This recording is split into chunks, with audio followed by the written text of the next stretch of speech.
Over the years, several large and horrifying monsters called Kaiju have been appearing around Japan, and to give humans a fighting chance against these monsters, an elite military unit known as the Defense Corps was formed to risk their lives every day to protect the civilians. Each time a creature is exterminated, the cleanup crew called sweepers, who are usually a bunch of losers with less than average pay, are called to clean and dispose of the remains of the dead creature. Amongst this loser team of cleaners, Kafka Hibino is a 32-year-old man who pretty much hates his job as a cleanup guy. Ever since he was a kid, Kafka has always dreamed of joining the Defense Corps and killing kaijus for a living. His only problem with that is that he was dumb and foolish, and the worst thing about things is that the guy rarely gets his way around things. As such, he gave up on his dreams after a few failures and got comfortable with earning shit money to fund his shitty loser life. As the story progresses, Kafka meets someone who soon reignites that spark in him to give becoming a Defense Corp one last try before he calls it quits forever. Stick with us and find out how that happened. In the first scene, the calm city of Tokyo soon becomes engulfed in chaos when a chameleon-type kaiju swims inland to wreak havoc on the city. Immediately the kaiju appears on land, the Defense Corps is alerted and informed of the dimension of the monster. They send out attack helicopters to bomb the shit out of the useless kaiju monster, trying to upset the peace in their city. The civilians also seem to trust their Defense Corps a bit more than usual, as they all kept quiet and evacuated to the underground shelters quickly. After getting the civilians out of harm's way, the Defense Corps captain,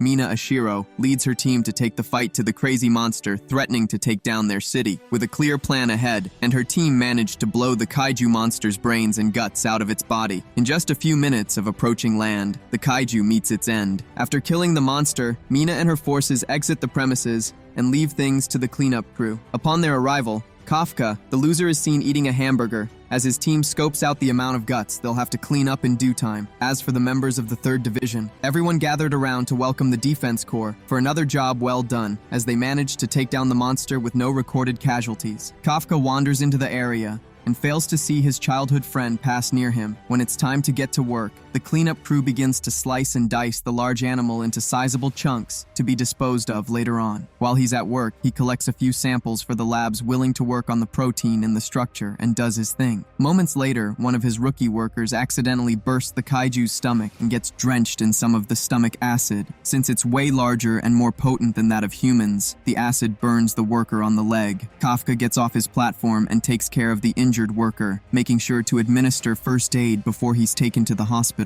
He then takes another look at the gigantic mess the 3rd Division made and starts wondering if they can clean all this up in 1 week. Anyways, his superior shows up shortly and tells him to start cleaning, which is the animal's poop house. But then Kafka got a little scared to work there because he didn't want to be drenched in the animal's shit. Eventually, he had no choice but to get it done, and he got drenched in the animal's shit. After work that night, Kafka returns home and blows his nose as nothing seems to make sense to him. The sheer smell of the intestine shit was enough for him to avoid food and anything savory for over a week. While he blows his nose, his gaze catches his childhood friend, Mina Ashiro, who was celebrated as the famous captain of the 3rd Division who took down the monsters that day. Kafka watches in pain as Mina gets all the praise and recalls his last play meeting with her back when he was younger. When he couldn't take it anymore, he started wondering how life got this bad for him. Thankfully, he thinks quickly and puts away those depressing thoughts from his mind so he can get a good night's sleep. The following morning, Kafka rides his bike to his workplace as quickly as possible. There, he gets introduced to the newbie of their team, Ichikawa, who had the same dream as he did when he was younger. His loudmouth boss, who couldn't respect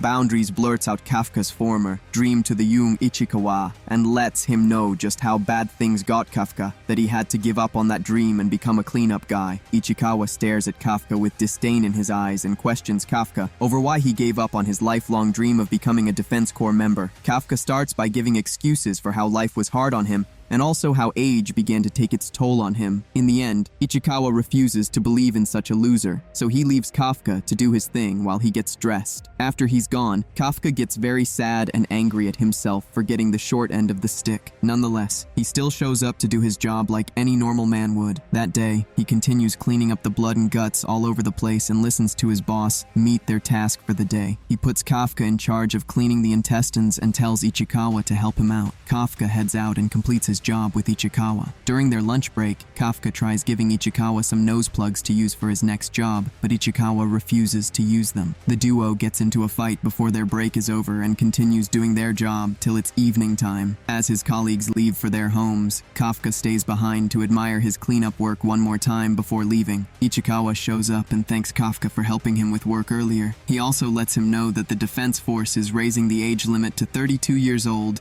just in case Kafka wants another try at life. Kafka is shocked to hear this and listens attentively as Ichikawa advises him not to give up on life yet. Moved by what the rookie said, Kafka thanks him for the help and calls him a nice guy. Ichikawa, however, gets embarrassed and tells his boss to quit being too nice to him. He then turns his back on Kafka to head home only to get attacked by another kaiju monster. Just as the monster's about to eat him alive, Kafka jumps and gets him out of harm's way. Then, he tells the rookie to go call for backup while he holds the kaiju monster off. Ichikawa reluctantly runs away to call for backup, and Kafka draws the kaiju's attention to himself. The kaiju turns to Kafka and chases him into a building with a small entrance. Kafka manages to get to the entrance in time and runs to the other end of the building to escape the terrible kaiju monster. Thankfully, managed to get out of harm's way in the meantime as he flashes back another one of his memories with his play buddy Mina. They just survived another kaiju attack, but Mina lost her cat to the attack back then, which made her quite sad.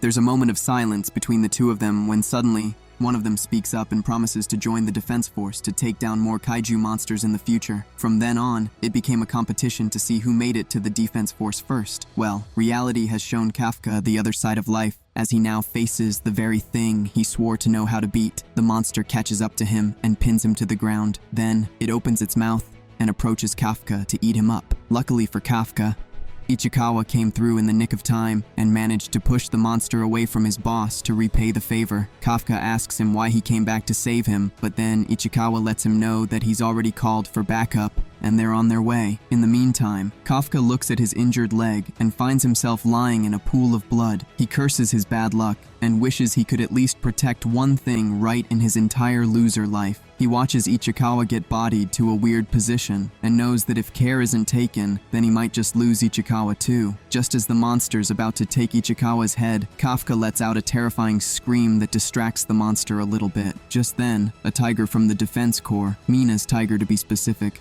shows up and bites the heck out of the large monster. With time, Mina and her team members show up to take care of the monster. They shoot heavy rays of plasma at the big beast and decimate it into pieces. With the monster gone, Kafka looks at his hero, who used to be his friend, and finds her staring coldly at him as she dishes out instructions for her subordinates. Moments after Mina leaves, the paramedics arrive to take care of Kafka, and they rush him to the hospital when they find out he's lost a lot of blood. Hours later, Kafka wakes up and starts thinking about how far behind he is in the bet he made against Mina back then. She took down a monster he had so much trouble fighting in less than a second. While he thinks about his life one more time, Ichikawa calls him and thanks him for being there for him when that thing was about to eat him. He calls Kafka a cool hero and tells him to consider joining the defense force if he wants to, as he would be a much better addition to the group if he's there. Not that he cares though, but Ichikawa wanted Kafka to be in the spotlight instead of wasting away with a bunch of losers with no future whatsoever. Kafka thinks about his life decisions one more time and realizes the truth in Ichikawa's advice. He thanks Ichikawa for the help and promises to do something about that once he's out of the hospital. Just then, Kafka looks up and finds himself facing a weird flying kaiju who can speak to him telepathically. However, before he can call for help, the creature enters his mouth and merges with his body system to transform him into a half-human, half-kaiju mutant. Ichikawa notices the chaos his boss is facing and opens his curtains to check up on him. He opens the curtains and finds his master looking hideous with a skeleton on his head. At first, Ichikawa was scared shitless over what his master had become, but when an old man sees the monster in the hospital bed,